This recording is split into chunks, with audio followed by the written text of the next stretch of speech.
When Chuck Norris stepped through the wooden doorway of the dojo, most of the students didn't even lift their heads. For them, he was just another American who watched too many movies, another foreigner mistaking the poetry of karate for a prop in a fight scene. Outside, the rain came down steady, tapping softly against the paper windows. The smell of wet cedar drifted through the air. Inside, 40 men in white GI knelt in 2 clean rows. Their heads were bowed, their movements disciplined, their silence heavy with unspoken judgment. It was the late 1970s, in a small town outside Kyoto, the kind of place where time didn't move quickly, only deliberately. The dojo of Haruto Takada was not the kind of place where people clapped or congratulated. It was a place where the floor remembered every fall, every bruise, every lesson. Chuck bowed at the entrance, as custom demanded. His GI was plain, worn thin around the cuffs. No patches, no American flag, just white cotton, slightly frayed, like the man wearing it. Someone whispered in Japanese near the back of the room, a quiet laugh disguised as a cough. Another voice replied under the breath. Hollywood strength, not dojo strength. The phrase rippled through the room like a secret joke. Chuck didn't react. He wasn't here to prove anything, at least, not out loud. His eyes scanned the hall. The wood was dark and polished from years of bare feet. The air was cool, scented faintly with oil and incense. At the far end of the room, Master Takada sat cross-legged, his posture perfect, his gaze calm but sharp. He had trained soldiers and monks alike, but he had never before invited an American to his floor. The invitation, they said, was honorary, but everyone knew what it really meant. A test. Would the man from Hollywood still bow the same way when the cameras weren't rolling? Chuck moved to the mat and knelt. He didn't speak Japanese, but respect doesn't need translation. He bowed low, palms flat against the floor. Behind him, a young black belt, no older than 20, shifted, turned his back deliberately during the bow. The gesture was small, almost polite in its defiance, but inside this room, it was louder than shouting. A direct insult, razor clean. Chuck's head remained down for another heartbeat, maybe 2. Then he rose slowly, expression unreadable. He didn't glare, didn't smirk, just stood there, balanced, calm, the kind of calm that makes other people nervous. Takada's eyes flickered toward the insolent student, then back to Chuck. He said nothing. His silence wasn't approval, but permission. He wanted to see what would happen when silence met pride. Chuck looked across the line of kneeling students, faces still, but full of expectation. They were waiting for a reaction, something to confirm their suspicions. A proud American temper, maybe. A smirk. A boast. But all they got was quiet. The rain outside grew heavier, hammering on the roof. It filled the gaps between breaths. Takada finally spoke, his Japanese deep and deliberate. The translator beside him, an older man with a kind face, turned to Chuck. Master Takada says, "We are honored by your presence, but honor is not enough. Truth is not shown. It is proven." Chuck nodded once. "Then let's prove it." The translator hesitated, surprised by how calm he sounded. A murmur spread through the students, the kind that comes when curiosity wrestles with arrogance. They wanted to see what truth looked like in American form. Takada's expression didn't change. He only said quietly, "Tomorrow, you will demonstrate your way." Chuck bowed again. "Yes, sensei." As he turned to leave, the young black belt who had turned his back whispered something that drew a few restrained laughs. Chuck didn't need a translator to understand mockery. At the doorway, he stopped and glanced back over his shoulder. His eyes found the young man, Naoto. Someone said his name was. For a split second, neither moved. Then Chuck smiled, not mockingly, not threateningly, just a small, measured smile that carried a quiet promise. Tomorrow would not be theater. As he stepped out into the rain, the sound of the downpour swallowed the room behind him. His sandals splashed lightly on the stone path. Each droplet on his shoulders felt cold, grounding. The kind of cold that kept a man sharp. Inside, Takada watched him go. His students began to whisper again, in disbelief, in amusement, in impatience. The master raised a single hand, and the room fell silent. He turned toward the translator. "Tell them," he said, his voice low. "The foreigner has come looking for truth." The translator nodded. "Yes, sensei." Takada's gaze lingered on the door. "Then he will find it. But so will they." From the back, Naoto muttered under his breath, too soft for most to hear. He won't last a minute. The master heard. And for the first time that evening, a hint of a smile crossed Takada's face. Where are you watching from? Let me know in the comments below, and don't forget to subscribe to this channel. By morning, the rain had rinsed the town clean. Mist clung to the low hills outside Kyoto, and the dojo breathed a colder air. Sandals tapped in the entryway. GI sleeves whispered as men took their places. Someone slid the shoji open wider to let in a pale strip of light. It caught dust floating above the floorboards like slow snow. They had come in numbers today, more than 50 black belts, older students with calm faces, younger ones with hard jaws, a few gray-haired men who moved like trees that had learned patience from wind. 2 local reporters stood by the back pillar with a handheld camera and a stiff microphone, careful as guests at a funeral. Nobody talked loudly. The sound in the room was discipline. Master Takada sat at the far end, still as a statue carved from cedar, eyes half-lidded. When he lifted one hand, the hall exhaled as if cued by a conductor. He spoke briefly. The translator's voice followed, soft and formal. We begin with our way. Pair stepped forward. Kata unfolded like writing on water, lines appearing and vanishing with the same grace. Stances rooted and released. Hips turned with the inevitability of tide. Boards were set on simple stance. Wrists snapped. What parted with dull, honest sounds that belonged to this room. Applause came small and contained, palms tapping once, twice, nothing wasted. When the last board fell, silence walked back across the floor. Takada's gaze shifted to the guest. Now, the translator said, let our guest show his way. Chuck stepped from the line. No introduction, no flourish. He moved to the center with the gait of a man measuring distance to his own breath. His GI hung plain, his belt lay flat. He bowed to the Kamiza, then to Takada, then to the room. He did not shout. He did not perform. He raised his hands, set his feet, and let weight find the ground. One strike, straight, compact, without anger, met a board held by 2 seniors. The sound was not loud, it was deep. The board opened like bark under an axe, the halves swinging away, attached by nothing. The room did not gasp. It listened. A pause lengthened. Chuck lowered his hands. From the second row, the young black belt who had turned his back the night before stepped forward. He bowed, precisely enough to pass as respect, and let a thin smile break his face. In Japan, he said in careful English, we don't fight wood. We fight men. Laughter skittered in a few corners. Shoulders twitched. The camera operator's eye cracked wider behind the viewfinder. Takada did not move. He neither rebuked nor encouraged. He watched like a man reading weather. Chuck turned to the boy, Naoto, and studied him the way a craftsman studies a tool he has not used. No hostility. No heat. Then fight truthfully, he said. The words shaved the air. The laughter ended without being told to. Naoto's smile held, but his eyes tightened.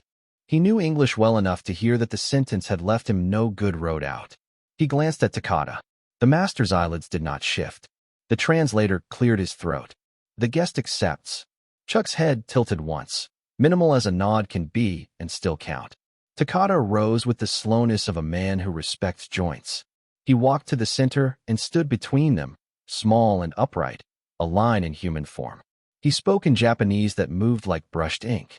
The translator followed. Respect the dojo. If you fight here, you fight with spirit. Not for victory. For truth. He turned to Naoto first. Control. Then to Chuck. Restraint. To both. Listen. He stepped back. Not far. Just enough to let the room know the floor belonged to the 2 men and to him equally. A senior placed a fresh tatami square where the light fell. Naoto and Chuck faced each other, barefoot skins learning the cold of that patch of straw. Their bows were simple.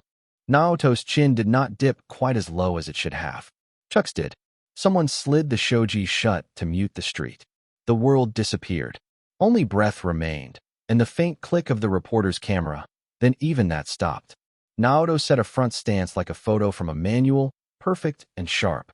His fingers flexed once, impatient. He looked fast. He was fast. The tendons in his forearms stood like ropes under skin. Chuck's stance looked like nothing worth describing. Weight centered, knees alive, shoulders quiet. Nothing to admire if you needed drama to see clearly. Takada's hand hovered in the space between them, palm down. He watched both faces, not their feet. Then he drew the hand back and let it fall to his side. The start was almost nothing, not a shout, not a stamp. Only a small change in air, like wind finding a door. Naoto's right hand flickered. His lead foot kissed forward. Chuck's eyes did not track the hand. They tracked the breath that carried it. A cough tried to live in someone's throat and died unspent. The reporters forgot to whisper. Naoto's hip loaded for speed. Chuck's weight slipped half a thumbprint deeper into earth. The room leaned, invisible. The board stands had been taken away. There was nothing left to break that would make noise. Whatever cracked next would be softer and harder at once. Naoto looked past Chuck's shoulder, the way young fighters do when they're already seeing the moment they want. Chuck looked at Naoto, the way old fighters do when they're already feeling the moment they will accept. On the wall behind them hung a calligraphy scroll, a single character for truth, brushstrokes thick where the brush had paused to think. The paper moved almost imperceptibly in a draft nobody else felt. Takada let the moment breathe. He did not save either man from it. His eyes were steady, but a nerve fluttered once at the edge of his jaw, history remembering itself. Naoto's heel lifted. Chuck's pulse slowed. The first step belonged to youth. The first consequence would not. Naoto's heel lifted, and the dojo exhaled with him. His movement was clean, sharp, the kind that makes younger students gasp before anything even lands. His first jab sliced the air, the second snapped faster, the third came with weight. Each strike looked like certainty. Chuck didn't move. Not yet. He shifted only enough for the attacks to miss by a finger's width. A lean of the torso here, a turn of the shoulder there. To the watching eyes, it seemed lazy, almost disrespectful. But every inch of his body spoke a different language, one of restraint and precision. Naoto's strikes found nothing but air. The sound of them, the dull thump of GI sleeves, filled the room. From the kneeling rows came whispers. He's slow. He's waiting for something. He's afraid. Only one man didn't whisper, Master Takada. His eyes never left Chuck's stance. He saw the stillness for what it was. Naoto pressed harder. His kicks came next, high, fluid, dangerous. The young man was fast, no question. His foot cut through air where Chuck's face had been a second earlier. The older man turned his hips just enough to let the kick pass by, like watching a door close an inch before collision. The crowd murmured again, uneasy. Naoto's pride began to hum inside him. That dangerous energy between talent and anger. He reset his stance, jaw tightening. He stepped forward, attacking again. A perfect combination, jab, cross, low kick. Chuck's eyes narrowed. He didn't block. He didn't answer. He absorbed the rhythm, learning it, measuring it, the way a man might study a melody before deciding which note to play next. And then it happened. Naoto lunged forward, full speed, fist cutting straight toward the head. He expected impact, the sound, the resistance, the satisfaction. But before contact, something invisible interrupted him. Chuck's body moved not backward, but through the attack, a rotation so small it felt like gravity had changed sides. His forearm brushed against Naoto's wrist, redirected it, and in the same motion his hand rose, cutting a short, perfect arc through air. No one saw the strike until it was already finished. The edge of Chuck's hand stopped 1 inch from Naoto's throat. Not touching, not threatening, just there. And suddenly, time was not moving. Naoto froze, half bent, 1 foot off balance, breath held between disbelief and instinct. The dojo went silent. No cough, no shuffle, just the rain outside whispering against the roof. The young fighter's pulse pounded so loud he could hear it in his ears. Every nerve in his body screamed to move, but the mind refused. The older man's calm was suffocating. "You didn't hit me," Naoto whispered, his voice thin, disbelieving. Chuck's reply came quietly. That was the point. The room stayed silent for a long moment. Long enough for Naoto to understand. Long enough for the lesson to sink past his pride and into something deeper. Then, slowly, Naoto's knees touched the mat. He wasn't hurt, but he bowed, head low, eyes fixed on the floor. He didn't know why, only that it felt like the right thing to do. Chuck bowed back, small, deliberate, nothing more than respect returning where it belonged. Around them, the students were motionless. Every one of them had just seen something no photograph could explain. They had seen control, not of another man, but of self. Master Takata arose from his position at the front of the hall. His footsteps made soft sounds on the wood. He approached, stopping between the two men. His expression was calm, almost unreadable, but there was pride beneath it. Quiet, disciplined pride. "For years," he said in Japanese, the translator's voice trembling slightly as he repeated it in English. "We thought America had only students." He paused, the silence stretching like a bowstring. "We were wrong. It has teachers." No one dared to move. Even the reporters at the back of the hall lowered their cameras. One of them, the younger of the two, realized his hand was shaking. He pressed it against his knee to stop the trembling. Takata looked to Naoto, who was still kneeling. "You understand now?" he asked softly. Naoto nodded once, his voice low. "Yes, sensei." Then to Chuck, "You came to find truth. It seems truth found you both." Chuck inclined his head in respect. His breathing was steady, measured, but in his eyes was that unmistakable glint, the look of a man who had come to test something within himself and discovered he wasn't finished learning either. The master turned, facing his students. "Remember this," he said. "Power means nothing without control. Pride means nothing without humility." The translator spoke the words in English. They landed heavy.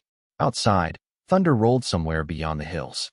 A gust of wind rattled the paper doors. The rain grew louder, drumming on the roof like applause that no one dared to make. Naoto finally stood. His movements were slower now, deliberate. He looked at Chuck, not with anger, not with shame, but with something close to gratitude. "I want to learn," he said, his English uncertain but clear. Chuck nodded. "Then start by unlearning." That earned a faint smile from Takata, the kind of smile that disappears before it's fully seen. He clapped his hands once, sharp, commanding, and the room exhaled. The spell was broken. Students moved again, whispering softly, as though waking from a long dream. The translator leaned close to Chuck and said, "Sensei asks if you will return tonight. He says there is more to show." Chuck looked toward the master. Their eyes met across the length of the dojo, two men from different worlds, joined by something older than both. He nodded once. The rain softened again, its rhythm steady and cleansing. And as the students bowed in silence, Naoto's words lingered in the air like incense. "I want to learn." No one realized it yet, but that sentence would carry further than any punch ever could. No one moved. The dojo held its breath the way a mountain holds snow before it falls. Naoto stayed on his knees, head low, palms flat. Chuck lowered his hand and gave a small bow, nothing showy, just enough to return the room to itself. Wind pressed the bamboo walls and released them with a dry sigh. The rain, which had hammered a moment ago, thinned to a whisper on paper screens. It wasn't victory in the air. It was the knowledge of what hadn't happened. The students stared not at Naoto, not at Chuck, but at the thumb of space where the strike had stopped, the inch that carried all the meaning. In that small, undecorated gap, every loud opinion they'd held about strength felt suddenly childish. A senior black belt rose from the back row. His knees cracked softly. He looked at Chuck, then at the patch of tatami where breath had turned to stillness. When he spoke, he used Japanese that sounded like winter water. The translator's voice followed, careful and thin. He stopped his fist an inch from death, not because he could not strike, but because he knew when not to. The words settled on the floorboards as if made for wood. A few heads bowed without being told to. The old men's faces changed first. They had seen power. It was the restraint that surprised them. Chuck stood quiet, eyes lowered. He didn't smile.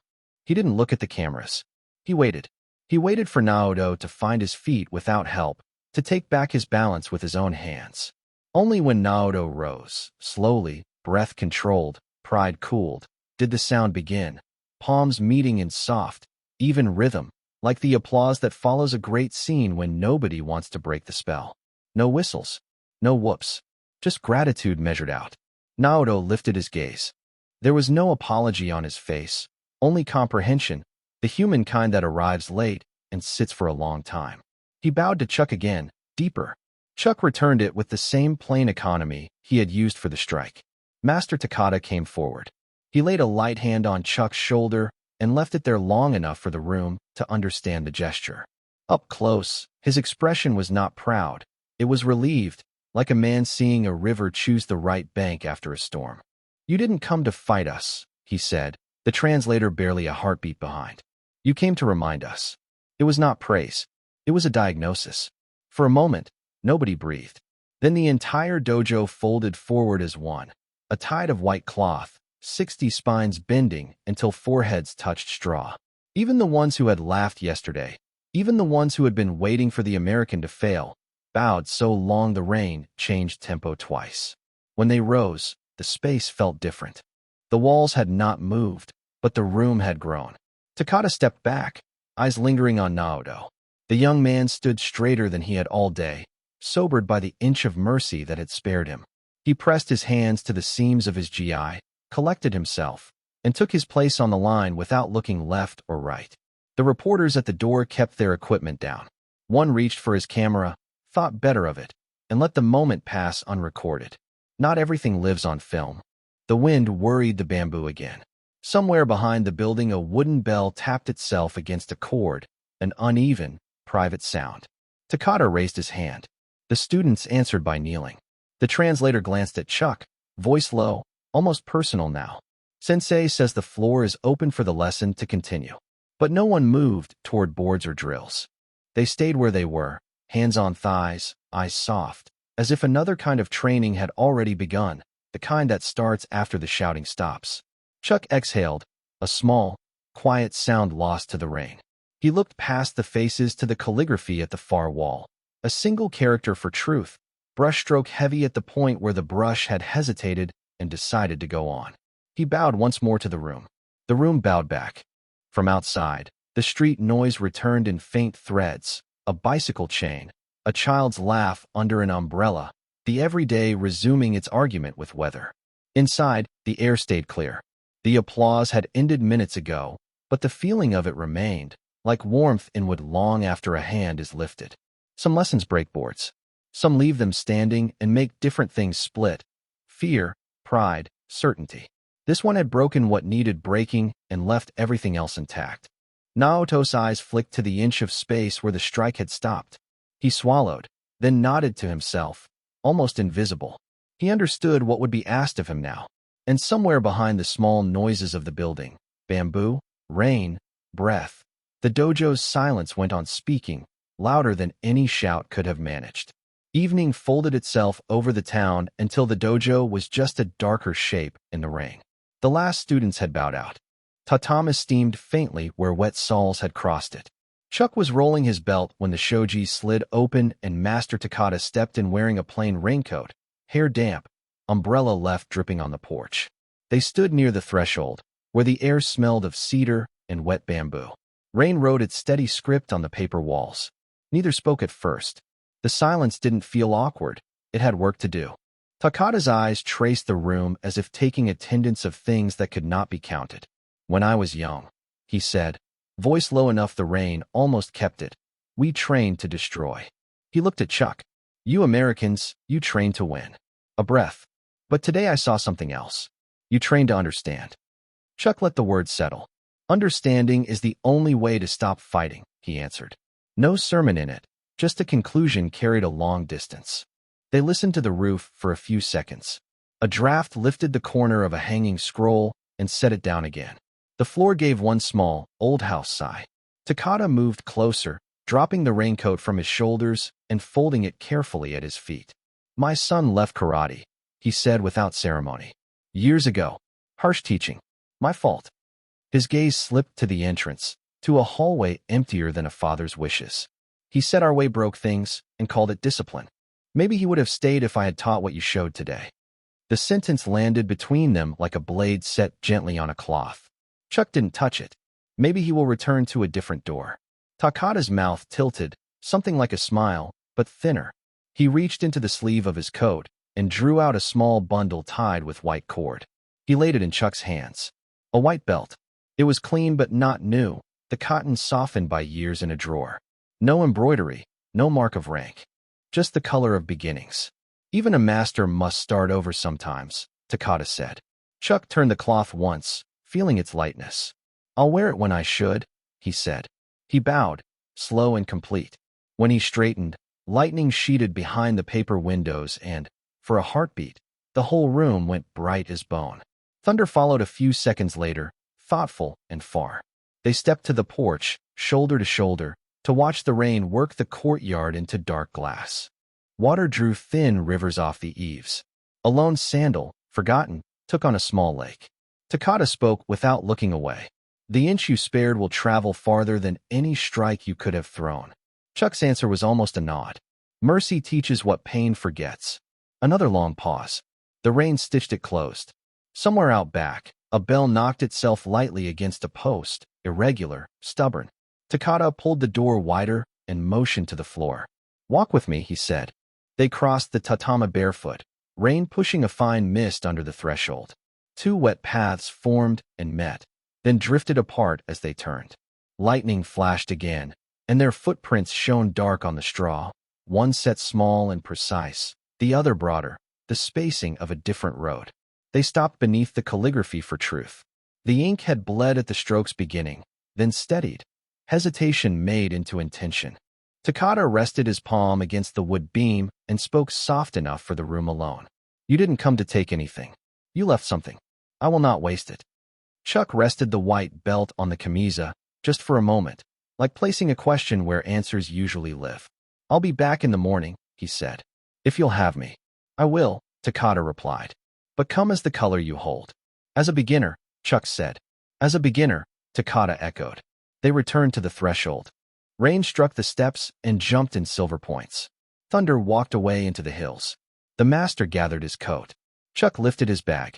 On the floor behind them, two trails of wet prints cooled and faded, parallel for a span, then vanishing into the straw as if absorbed by the house itself.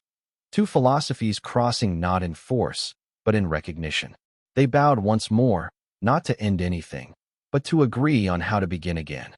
By the time the clouds broke, the story had already escaped Japan. No one planned it. One of Takata's younger students had filmed the demonstration on a borrowed camera, a shaky frame that caught the silence after the strike more clearly than the strike itself.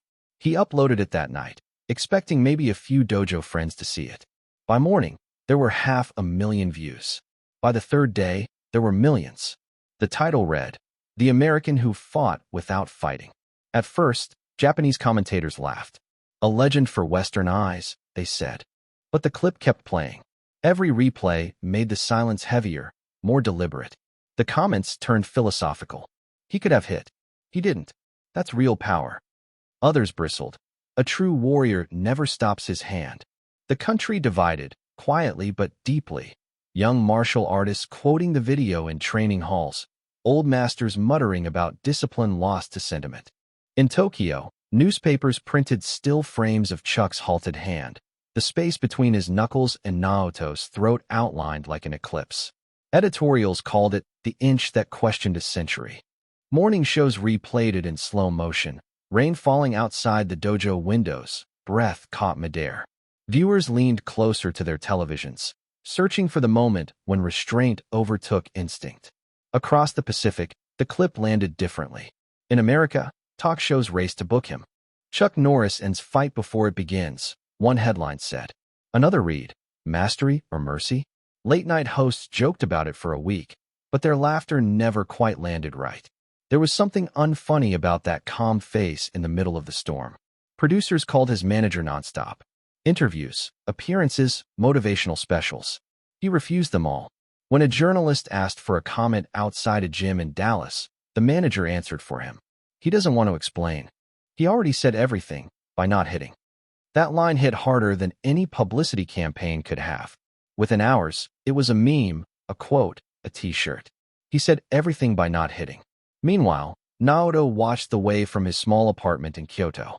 He saw his own face freeze at the moment of defeat, though defeat wasn't the right word anymore. His inbox filled with messages, students from across Japan thanking him for bowing, not breaking. Some mocked him. "You let an old man beat you." But most called him brave for losing right. He didn't answer any of them. Not yet. 2 nights later, he sat cross-legged on the tatami, a single lamp burning. His phone camera glowed. He pressed record, spoke quietly in Japanese, and then switched to broken English. "He didn't humiliate me," Naoto said. "He saved me from my ego. That's harder than any punch." No music. No editing. Just truth. The video spread faster than the fight itself. Within 24 hours, it reached the U.S. networks. Viewers didn't see a young man defeated. They saw someone changed. The contrast, the humility after pride, cut through the noise of the internet like clean air. For the first time, no one was laughing. In Tokyo, a famous calligrapher painted the words "Silence is a strike" on a white banner and hung it outside his studio. In Los Angeles, an acting school added a new elective, discipline and presence, the Norris principle. Philosophers wrote essays. Bloggers argued. One wrote, "Violence can be elegant, but restraint is divine."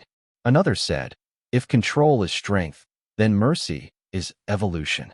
Chuck stayed silent through it all. He trained at dawn, same as always. Students in his Texas dojo noticed he talked even less now. When asked if he'd seen the viral clip, he said only, "The camera caught what words would have ruined." But the world didn't stop talking. In Japan, reporters camped outside Takada's dojo, asking if he planned to invite Norris again. The master gave a single interview, short and measured. "When rain ends, the earth is quiet. But the quiet is not empty. It's full of what the rain left behind." That quote, translated and retranslated, became another headline. The quiet is not empty. Naoto's video hit 10 million views. Then 20. Then 50. Suddenly, it wasn't about America versus Japan or tradition versus modernity. It was about the inch, that small, impossible space between violence and peace, pride and respect. In universities, professors played the clip during ethics lectures. In police academies, instructors used it to teach restraint. Even a few military pages shared it with the caption, "Control is stronger than power." And still, Chuck said nothing. A reporter finally asked Takada why. The old master smiled. "Because truth," he said, "does not need an audience."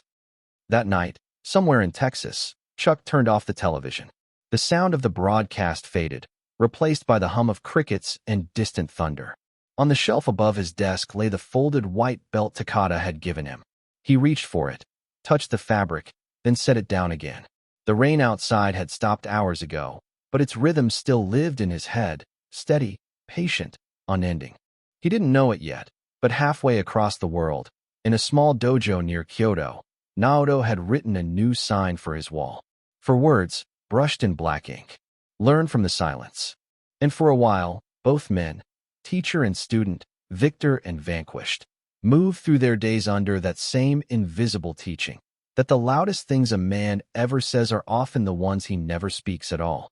By late summer, the Texas heat had settled into everything, into the mats, into the wood, into the slow ceiling fans that pushed warm air in patient circles. The little gym didn't look like a place where legends lived. Fluorescent tubes buzzed. A water cooler sweated in the corner. Barefoot kids lined up at the edge of the tatami, belts loose, eyes bright, trying to stand still and failing. On the front wall, above the camisa, a single white belt hung from a small nail.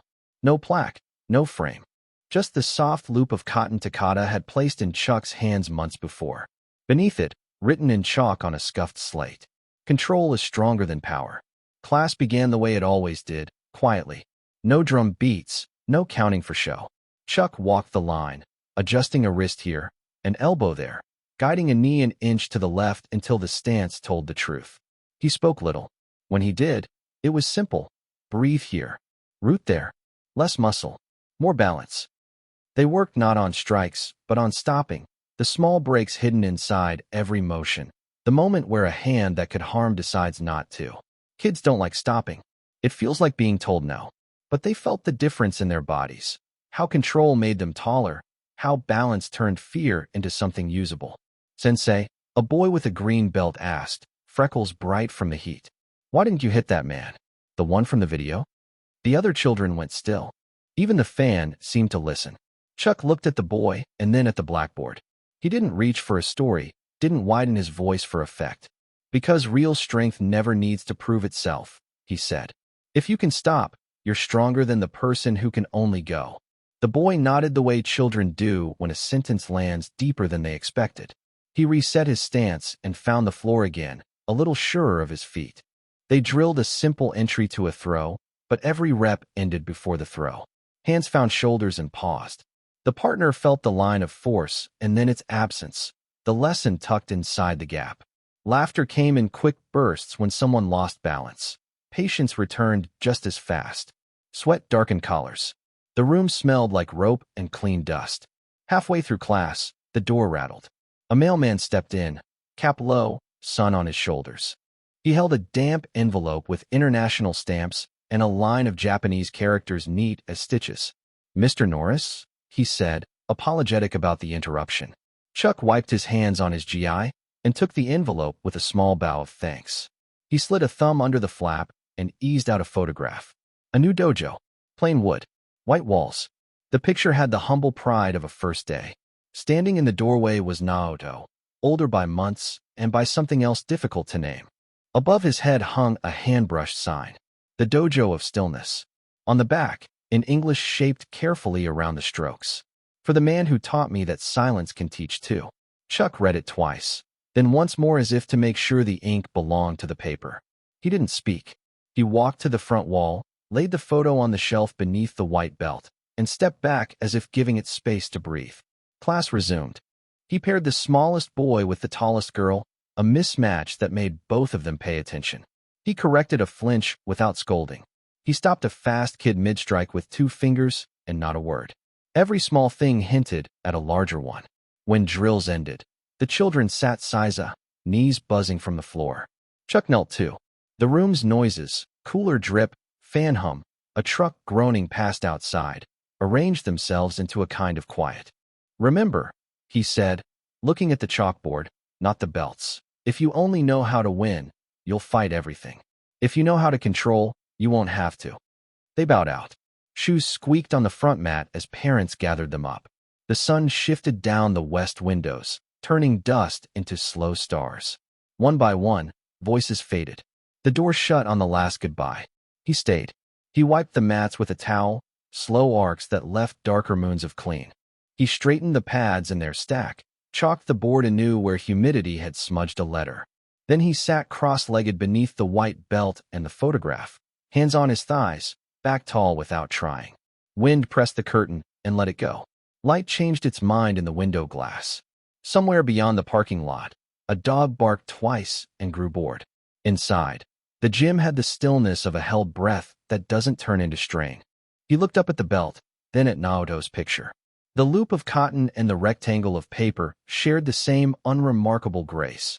Objects that meant what you brought to them and what you left behind.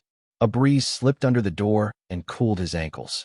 He closed his eyes, not to pray, not to relive, just to sit inside the thing he'd spent a lifetime trying to name and had finally stopped naming. No music swelled. No credits rolled. The fan kept its lazy circle. The chalk sentence waited for tomorrow's hands. The dojo had fallen silent that day in Kyoto, and again now, in Texas. Different roofs. Same lesson. The silence didn't end. It traveled. Across oceans, across years, across rooms like this one where children learn how to hold back more than they throw. It lived in the inch where a hand could finish and chooses not to. It lived in the space between breath in and breath out. He opened his eyes. Evening had leaned into night. He stood, bowed to the wall, flipped the lights with a soft click, and let the door close on its own weight. Outside, the air was warm enough to forgive. Inside, the echo of quiet kept working, invisible and exact, long after the room emptied. The dojo fell silent that day, and the echo of that silence never stopped.